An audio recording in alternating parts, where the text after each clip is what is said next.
कहते हैं कि महाभारत की लड़ाई विश्व की सबसे बड़ी लड़ाई थी। अर्जुन जब कर्ण जैसे महारथी और दुर्योधन जैसे महाबली की सेना को पराजित करने के बाद महाभारत का विजेता बन गया, तो उसे लगने लगा कि ये तो उसका निजी पराक्रम है, उसके बाणों में बल है, पुरुषार्थ है।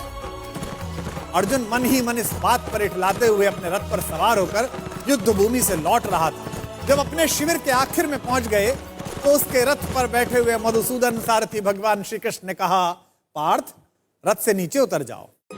उसने श्री कृष्ण से कहा कि माधव, आप सारथी, आप उतर जाइए, मैं भी उतर जाऊंगा। श्री कृष्ण ने कहा, नहीं मित्र, तुमसे कह रहा हूं, तुम पहले नीचे उतर जाओ।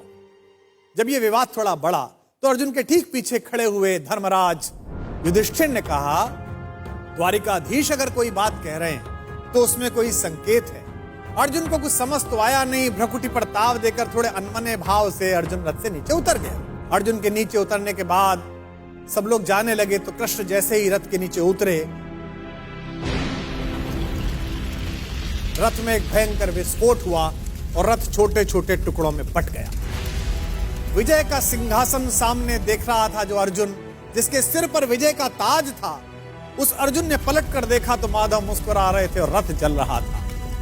अब उसे यह तो समझ में आ गया कि उसके सखा श्री कृष्ण ने उसे रथ से नीचे उतरने के लिए क्यों कहा, और उसे विस्फोट का कारण अब भी समझ में नहीं आया था। अब उसने विनम्र भाव से अहंकार का तिरोहन करते हुए माधव से पूछा कि माधव, यह क्या लीला है? कृष्ण ने मुस्कुराते हुए उत्तर दिया कि पार्थ, युद्ध के इस दौरान इस रथ पर कई दिव्य शक्तियों का प्रयोग हुआ। तुम पर जिन घातक अस्त्रों का प्रयोग हुआ उसका बचा हुआ असर भी इस रथ पर था जिस पर हम सवार थे।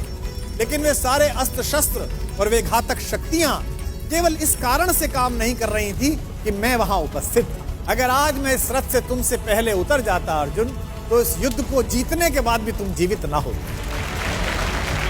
अर्जुन की आंख खुल गई। उसे यह एहसास हुआ कि विश्व की जिस सबसे बड़ी विजय को वो अपना निजी पराक्रम मान रहा है, वो केवल उसकी उपलब्धि नहीं बल्कि उसमें ईश्वर के उस अंश की सद्भावना है जिसे मधुसूदन भुवन मोहन कन्हैया कहा जाता है। ये कथा ये बताती है कि सिद्धियों के मद में खुद को इतना शक्तिशाली मत समझो कि जिन्होंने हमें सिद्धियां दी हैं उन्हीं को आप आंखें दिखाने लगो। याद रखिएगा, आपकी प्रत्येक सफलता के पीछे कृष्ण जैसे ऐसे असंख्य लोग हैं जिनकी चुपचाप और अदृश्य शुभकामनाओं के कारण आप इस विजय रथ पर सवार हुए। जब भी आपको यह लगने लगे कि आपने ये ऐतिहासिक उपलब्धि स्वयं की बुद्धि शक्ति के कारण पाली है, तो बस उन लोगों के बारे में सोचिए जिनके सहयोग के बिना आपकी यात्रा इतनी आसान न होती।